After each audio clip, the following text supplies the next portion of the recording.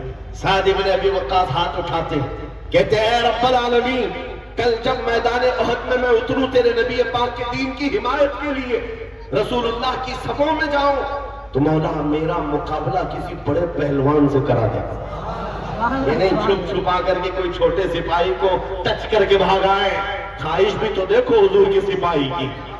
یا اللہ کل جب میدان میں اتروں، سب سے بڑا جو پہلوان ہو اس سے میرا مقابلہ کرا۔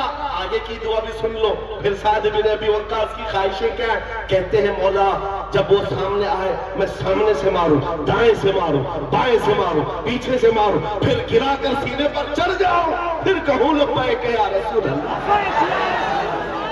میں ان کے موبائل بارش کر رہا ہوں، پھر کہوں اسلام بلند ہے۔ ان کی دعا ہو گئی۔ دوسرے دوست کی دعا کیا؟ عبداللہ بن جحش، یہ بھی بڑے صحابی، حضور کے چہیتے صحابی، سعد بن ابی وقاص کے جگری یار، ہاتھ اٹھاتے کہتے اب میری دعا تو آمین کہہ۔ دعا کیا کر رہے؟ اللہ اکبر، کہتے اے رب العالمین، میدان احد میں کل تیرے حبیب کے ساتھ میں صفوں میں جب جاؤں، تیرے دین کی حمایت کے لیے، تیرے نبی کی عزت و ناموس کے لیے، مولا میں لڑتے لڑتے لڑتے لڑتے دشمنوں کے نرغے میں چلا جاؤں، اور دشمن کبھی مجھے سامنے سے مارے، کبھی پیچھے سے مارے، کبھی دائیں سے کبھی بائیں سے، اور میں ہر زخم پر تیرے نام کی بلندی کا اعلان کروں، اسلام کی بلندی کا اعلان کروں، ہر زخم پر تیرے حبیب کی عزت کی بات کروں۔ دعا یہ بھی ہے، دعا وہ بھی ہے۔ عزیزان گرامی، رات کے وقت دو دوستوں نے دعا کی ہے، دو صحابہ نے دعا کی ہے۔ صبح جب ہوئی اور میدان احد میں رسول اللہ کے ساتھ یہ صحابہ آئے تھے، اللہ اکبر، سعد بن ابی وقاص جیسے ہی میدان میں آئے، آپ کے مقابل میں وہ دشمن آیا کافروں کی طرف سے جس کے بارے میں کہا جاتا تھا کہ وہ 1000 انسانوں کی طاقت رکھتا، 1000 انسانوں کی طاقت رکھتا ہے۔ ایسا بڑا پہلوان سعد بن ابی وقاص کے مقابل میں آیا، اس کو دیکھتے ہی سعد بن ابی وقاص نے کہا میں تو کامیاب ہو گیا، رات کی میری دعا قبول ہو گئی ہے، رات کی میری دعا قبول ہوئی ہے۔ اور پھر اس کے بعد سعد بن ابی وقاص تیر اور تلوار جو چلاتے رہے، کبھی دائیں سے کبھی بائیں سے، کبھی آگے سے کبھی پیچھے سے، ایسا مارتے تھے۔ سعد بن ابی وقاص کو جانتے ہو کون ہے؟ یہ عشرہ مبشرہ سے وہ صحابی جن کے تیر و تلوار کا اندازہ کر سکتے ہو۔ سعد بن ابی وقاص جب تیر چلاتے تھے، پیچھے سے رسول اللہ صلی اللہ علیہ وسلم یہ فرماتے ارمی یا سعد یا ابی انت و امی، اے سعد تیر چلا میرے ماں باپ تجھ پر قربان۔ ساری دنیا کہتی ہے رسول اللہ کے دربار میں اے اللہ کے نبی میرے ماں باپ آپ پر قربان۔ سعد بن ابی وقاص تنہا وہ صحابی ہے جس کو اللہ کے رسول کہہ رہے ہیں میرے ماں باپ تجھ پر قربان، تیر چلا۔ نعرہ تکبیر، نعرہ رسالت، آزاد صحابہ، ذکر صحابہ، جوڑے صحابہ۔ سعد بن ابی وقاص نے بڑھ کر کے اس کو ڈھیر کیا، جیسے ان کی رات کی دعا تھی، سینے پر چڑھ کر کے کہا اسلام تھا، اسلام ہے، اسلام رہے گا۔ شام ہو گئی جب جنگ ختم ہوئی، میں مختصراً عرض کر رہا ہوں، اور جب پتہ یہ چلا کہ مسلمانوں میں 70 شہید ہو گئے، سعد بن ابی وقاص کہتے ہیں میرے دوست میرے جگری یار کی کیا خبر ہے؟ صحابہ نے کہا تمہارا دوست عبداللہ بن جحش شہید ہو گیا۔ اتنی خبر تھی، دل پر بجلیاں گری، بہت گہرے دوست تھے۔ سعد بن ابی وقاص ڈھونڈتے ہوئے آتے ہی دیکھا عبداللہ بن جحش کے ٹکڑے کیے جا چکے تھے، 80 ٹکڑے۔ صحابہ سے پوچھا کہ کیسے؟ صحابہ نے کہا یہ مست اور دیوانہ وار لڑتے ہوئے ایسے گھس گئے اور نرخے میں پھنسے تو سامنے سے دائیں سے بائیں سے پیچھے سے ان کو اتنا مارا گیا، ہر زخم پر چلاتے تھے اللہ اکبر، اللہ سب سے بڑا ہے۔ اس کے بعد شہید ہو گئے اور ان کے ٹکڑے کیے گئے۔ سعد ابن ابی وقاص ٹکڑا اٹھاتے ہیں اور کہتے ہیں میرے عبداللہ، کل میں نے بھی دعا کی تھی اور تو نے بھی دعا کی تھی، میری بھی قبول ہوئی تیری بھی قبول ہوئی، لیکن قسم رب ذوالجلال کی میری دعا سے تیری دعا کئی درجے افضل ہے، اس لیے کہ حضور کی محبت میں مارنا اور ہے، حضور کی محبت میں مر جانے کا مزہ اور ہے۔ اعلیٰ حضرت اسی کو کہتے ہیں جان ہے عشق مصطفیٰ، روز وضو کرے خدا، جس کو ہو درد کا مزہ ناز دوا اٹھائے کے۔ حضور کی محبت میں جو دنیا سے جاتا ہے وہ ایک لذت لے کر کے جاتا ہے، وہ ایک مزہ لے کر کے جاتا ہے۔ لہذا میرے عزیزوں، میں آپ کو صرف یہ باتیں اس لیے عرض کر رہا ہوں کہ یہ شہادتیں تاریخ میں رقم ہیں، ہم بار بار اپنے بچوں کو اس لیے سناتے ہیں کہ کوئی گٹر سے نکلا ہوا کیڑا ان کو ڈرا نہ دے اور آپ ڈر بھی نہ جائیں۔ ایسے حالات ہوتے ہیں، ابھی موسم میں نکلے ہوئے کبھی تم کو چھوٹی چھوٹی چڑیاں لے کر کے لہرا کر کے دکھاتے ہیں، یہ دیکھو ہم آ رہے ہیں۔ گیدڑوں سے کہو یہ اللہ کے نبی کے وہ شیر ہیں جو 1400 سال سے کربلا سنتے آ رہے ہیں۔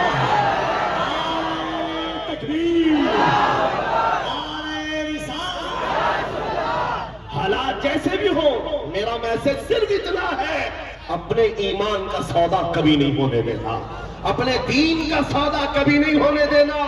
اسلام کے متعلق تم زیادہ فکر مند بھی مت ہو، اسلام اپنا دفاع خود کرتا ہے، اسلام اپنا ڈیفنس خود کرتا ہے۔ یہ اسلام وہ پودا ہے جو تتاریوں کی بڑی آندھیوں میں بھی محفوظ رہا ہے۔ ہاں، چنگیز اور ہلاکو کے دور میں بھی اس کا بال بیکا نہیں ہو سکا۔ آپ کو پتا ہے بغداد میں تتاریوں نے قتل عام کیا تھا، سب کو سلا دیا ہے، خون سے لال کر دیا ہے، اور تتاری بادشاہ کی بیٹی شام میں گھومنے کے لیے نکلی ہے تو اس وقت دیکھا کہیں سے اذان کی آواز آ رہی ہے۔ ہم نے تو بغداد کی اینٹ سینٹ بجا دی، پھر بھی یہ آواز آ رہی ہے۔ لوگوں کو یہی تو درد ہے، ہم نے کئی سالوں سے ان کے پیچھے محنت کی، پھر بھی اذان کہیں نہ کہیں سے آتی ہے، اذان کی آواز آتی ہے۔ ہاں وہ آئے گی۔ ایک بات بتا دوں، کبیر صاحب اس کو نوٹ کریں، ایک مسجد میں کسی بت کے رکھ دینے سے وہ بت قدا نہیں ہوتا۔ تاریخ گواہ ہے 307 کعبے کے اندر تھے، تب بھی کعبہ کعبہ تھا۔ کوئی ہاتھ نیچے نہ رہے، نعرہ رسالت، عظمت اسلام، عظمت اسلام، پیغمبر اسلام۔ کعبہ ہی تھا، کعبے کا طواف کبھی نہیں رکا، کعبہ کا حج ہوتا رہا۔ 360 بیٹھے تھے تب کعبہ تھا، اور پھر میرے آقا صلی اللہ علیہ وسلم تشریف لائے اور ہر طرح کی شرک اور کفر سے کعبے کو پاک کیا، اور ہمارا یقین ہے محمد عربی کا غلام کبھی تو آئے گا اور پھر بت قدے سے اس مسجد پاک کو پاک کر کے قوم کے حوالے کرے گا انشاءاللہ۔ میری بات سنو، تتاریوں کی بیٹی نے پوچھا اس وقت اذان کی آواز کہاں سے آ رہی ہے؟ آواز کہاں سے آ رہی ہے؟ لوگوں نے کہا ڈھونڈتے، دیکھا تو ایک چھوٹی سی دکان میں بوڑھا آدمی ہے اذان دے رہا ہے، پکڑ کے لاؤ اس کو، پکڑ کر کے لائے۔ بوڑھے لوگ جو ہیں بڑے سخت ہوتے ہیں۔ ہاں، ابھی ہم ایک بوڑھے صاحب کا انٹرویو بھی دیکھ رہے تھے، بڑے تنگ کر کے جواب دیتے، کیونکہ ان کو پتا ہے اب بچا کیا ہے، اب بچا کیا ہے، داڑھی سفید ہو گئی، کمر جھک گئی ہے، جانا ہے ویسے بھی۔ تو بوڑھا اذان دے رہا ہے بغداد کی گلیوں میں۔ تتاریوں کی بیٹی بڑی سخت دل کی تھی، گرفتار کر کے لائی، کہا بابا تجھے پتا ہے ہم نے یہاں تو پوری کی پورے مینار گرا دیے، کھوپڑیوں سے مینار بنائے ہیں تمہارے، اس وقت تم اذان دے رہے ہو؟ بوڑھے نے کہا جب تک میری سانس چلتی رہی اذان دیتا رہا۔ اس خاتون نے ایک سوال پوچھا کہ اچھا تجھے اتنا یقین ہے تیرے خدا پر، تو پھر تیرا خدا بچایا کیوں نہیں؟ ہم اتنا مار رہے تھے اور اتنے لوگوں کو مارا ہے، تمہارا خدا کہاں ہے، کیوں نہیں بچایا؟ بوڑھے نے بڑی دانش مندی کا جواب دیا، کہا بیٹی تجھے پتا ہے بکریاں پالنے والا ریوڑ لے کر کے جب چلتا ہے تو ساتھ میں کتا بھی لے کے چلتا ہے. بکری کبھی ریوڑ سے ہٹ جاتی ادھر ادھر جاتی ہے تو کتا بھونک بھونک کر کے اس کو جماعت میں شامل کرتا ہے. ہم امت مصطفیٰ کبھی بھٹک جاتے جماعت سے ادھر ادھر, مولا تم جیسے کتے چھوڑتا ہے, تم بھونک بھونک کر کے ہمیں پھر شریعت میں لے آتے. کیا حالات ہیں بھونکنے والے, اگر اور تیزی سے بھونکے تو میرا یقین ہے کہ یہ جو بچے ادھر ادھر بھٹکے ہیں انشاءاللہ میرے مصطفیٰ کی چھاؤں میں ضرور آ جائیں گے نا انشاءاللہ. اب اپنے دین کی حفاظت کرنی ہے, اخلاق سے کرنی ہے, حضور پاک کی سنتوں سے کرنی ہے. اب ہماری جو زندگی باقی ہے میرے عزیزوں یہی اظہار بھی کرنا ہے. اور ایک بات میں یہ بھی بتا دوں, حالات کے اعتبار سے چنگیز یہ بھی 50 لاکھ انسانوں کے قتل کا اس کے اوپر الزام بھی ہے اور بلکہ حقیقت ہے. 50 لاکھ لوگوں کو مارا, روزانہ قتل نہیں کرتا تو کھانا نہیں کھاتا.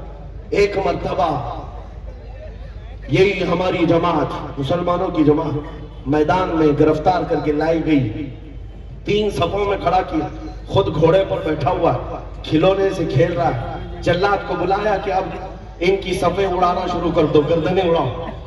ان حالات میں سنو میرے عزیز, پہلی مرتبہ جب جلاد گردن پر تلوار اڑانے لگا چلانے لگا تو ایک پہلی صف میں بوڑھے میاں تھے, وہ ہٹ کر کے پیچھے چلے گئے, دوسری صف میں چلے گئے. پہلی صف میں نمبر نہ آئے دوسرے میں چلے جاتے, مرنا تو تھا ہی. جب پہلی صف والوں کو پورا جلاد اڑا دیا, گردنیں اڑ گئی, دوسرے صف کی باری آئی. چنگیز دیکھ رہا تھا کہ یہ بوڑھا پیچھے چلا گیا ہے, کہاں تک جائے. دوسری صف کو حکم دیا, جلاد کو حکم دیا گیا مارو. قتل کرتے کرتے گردنیں اڑاتے ہوئے آیا, یہ بوڑھا تیسری صف میں چلا گیا, تیسری صف میں گیا. اب آخری صف ہے, اس کے پیچھے کچھ تھی نہیں.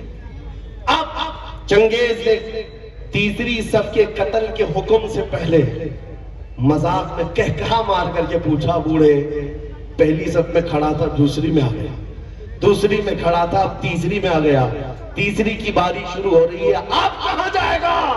بوڑھے نے کہا اب بھی میرا اللہ ہے, اب بھی اللہ ہے, نا امید نہیں ہے. اس نے ابھی جلاد کو حکم دیا ہی تھا, اس چنگیز کے ہاتھ میں جو کھلونا تھا گھوڑے پر بیٹھ کر کھیل رہا تھا اچانک گر گیا, اور وہ کھلونا اٹھانے کے چکر میں جیسے ہی جھکا اس کا گھوڑا بھدک گیا, اس کا پیر گھوڑے کی زین میں پھنس گیا اور گھوڑا بھاگنے لگا. اتنا بھاگا کہ چنگیز کے سر کو پتھروں سے ٹکراتے ٹکراتے, گھوڑا کسی کے قابو میں نہیں ہے, سارے سپاہی گھوڑا پکڑنے کے پیچھے بھاگے ہوئے ہیں, سارے وزیر پکڑنے کے لیے جا رہے ہیں. گھوڑا اس وقت جا کر رکا جب اس کا سر پھٹ کر 2 ٹکڑے ہو گئے, مر چکا ہے, اور ساری سلطنت ایک آن میں ختم. بوڑھا اپنے ہاتھ اٹھا کر کہتا ہے, اے دنیا والو دیکھو میرا مولا موجود. کیسے بھی حالات ہو میرے عزیز, اللہ ہے. قرآن پاک میں میرا مولا فرماتا ہے لا تحزن ان اللہ معنا. رسول پاک صلی اللہ تعالی علیہ وسلم نے غار ثور میں حضرت ابو بکر کو یہ جملہ کہا تھا. یہ جملہ بہت پاورفل ہے, بہت پاورفل ہے. آج اگر آپ یہ کہتے ہیں کہ کون ہے ہمارے ساتھ, کون سی سیاسی طاقت ہے, کون سی قوت ہے, میاں ہم کو بھی دیکھو, لوگ یہ سوچتے ہوں گے بڑے بڑے لوگ ان کو چلاتے, ایک چھوٹا آدمی بھی پیچھے کھڑے ہونے کو تیار نہیں ہوتا. ہاں یہ تو بڑے جگرے والے مولانا لوگ ہیں جو بیٹھ گئے اسٹیج پر, یو پی میں تو ڈرتے بھی ہیں. ہاں ان کے اسٹیج پر بیٹھیں گے, دوسرے دن فوٹو میں آئیں گے. ہاں ایک مولانا صاحب انہوں نے کہا بھی آپ کے ساتھ بیٹھے تھے, دوسرے دن پولیس والوں نے اٹھا لیا. ہاں کیوں اٹھایا, کہا لبیک لبیک تم بہت پکار رہے تھے. میں نے ان مولانا صاحب سے کہا فخر کرو مولانا, دنیا چوری کر کے تھانے جاتی ہے, تم نبی کا نام لے کر جا رہے ہو, اس میں کیا خوف, اس میں کس بات کی جھجک اور شرم ہے. میں یہ کہہ رہا ہوں میرے عزیزوں, نبی پاک صلی اللہ تعالی علیہ وسلم کی محبت میں اگر کسی کو حیا ہے اور شرم ہے تو یہ شیطانی شرم ہے, یہ شیطانی حیا ہے. صدیق اکبر غار ثور میں حضور کے ساتھ ہیں, مشرکین ڈھونڈتے ڈھونڈتے اس غار تک بھی آ گئے, اور ایسے حالات تھے کہ حضرت ابو بکر کہتے ہیں اگر وہ پاؤں اٹھاتے تو ہم نظر آ جاتے. مشرکین وہاں تک پہنچ گئے ہیں, اگر وہ پاؤں اٹھاتے تو ہم نظر آتے. حضرت ابو بکر صدیق کی بے قراری جیسی بڑی پوچھا رسول اللہ آقا اب کیا ہوگا؟ تب نبی پاک نے ابو بکر صدیق کے سینے پر ہاتھ مارا اور کہا لا تحزن ان اللہ معنا، گھبرا مت، اللہ ہمارے ساتھ ہے، اللہ ہمارے ساتھ ہے. آج پھر میں یہ کہتا ہوں، کون ہے تمہارے ساتھ؟ دنیا یہ بار بار تانا مارتی ہے یہ پارٹی بھی نہیں، وہ پارٹی بھی نہیں، ہزاروں گرو گھنٹال تمہارے ساتھ ہو، اللہ ہمارے ساتھ. اس یقین کے ساتھ زندہ رہو میرے عزیزو، اللہ ہمارے ساتھ ہے. آپ کی پیدائش جب ہوئی تھی، آپ کے کان میں مؤذن نے سب سے پہلا جملہ کیا کہا تھا؟ اذان دیتے ہیں کہ نہیں بچہ پیدا ہونے پر؟ بولو زور سے، کیا کلمہ تھا؟ اللہ ہو، اللہ ہو، اللہ اکبر کا مطلب اللہ سب سے بڑا ہے. اور اس کے بعد جس دن تم مرتے ہو کفن پہنا کر کے جنازہ لا کر رکھ دیا جاتا، امام تمہارے جنازے پر تکبیر اٹھا کر سب سے پہلے کیا کہتا ہے؟ کیا کہتا ہے؟ ہم اس دنیا میں آئے تھے اللہ اکبر سن کر کے، دنیا سے جا رہے ہیں اللہ اکبر سن کر کے. یہ عقیدہ ہے اس دنیا میں ہم مسلمان اللہ سے بڑا کسی کو نہیں مانتے.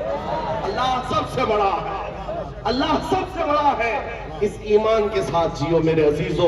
آپ کو پتا ہے آج کے حالات میں لوگ تمہیں یہ کہیں گے سب آدھا ادھر آدھا ادھر کر کے چلو، لکم دینکم ولی دین کی بات ہے. کچھ پیر لوگ بھی آئے، کچھ مولوی لوگ بھی آئے، ذرا ان کا بھی دل رکھ لو، ذرا ان کا بھی دل رکھ لو. ایک میان میں دو تلوار نہیں رہ سکتی. آپ اس بات کو یاد رکھو، اسلام پر ہو تو اسلام پر پورے کے پورے اتر جاؤ. اور پورے کے پورے اترنے کا مطلب یہ ہے کسی کی خوشامدی اور کسی کی چاپلوسی کے لیے ہم نہیں جیتے. ہم نے دیکھا ہے ان سیاسی نیتاؤں کو بیچارے 40 سال ان کی جوتیاں اٹھا کر کے نوکری کرتے رہے، بوڑھے ہو گئے تو پارٹی نے نکال دیا اور پتہ نہیں کون سی درشن منڈلی میں بٹھا دیا گیا ہے. ان کا حال یہ ہے.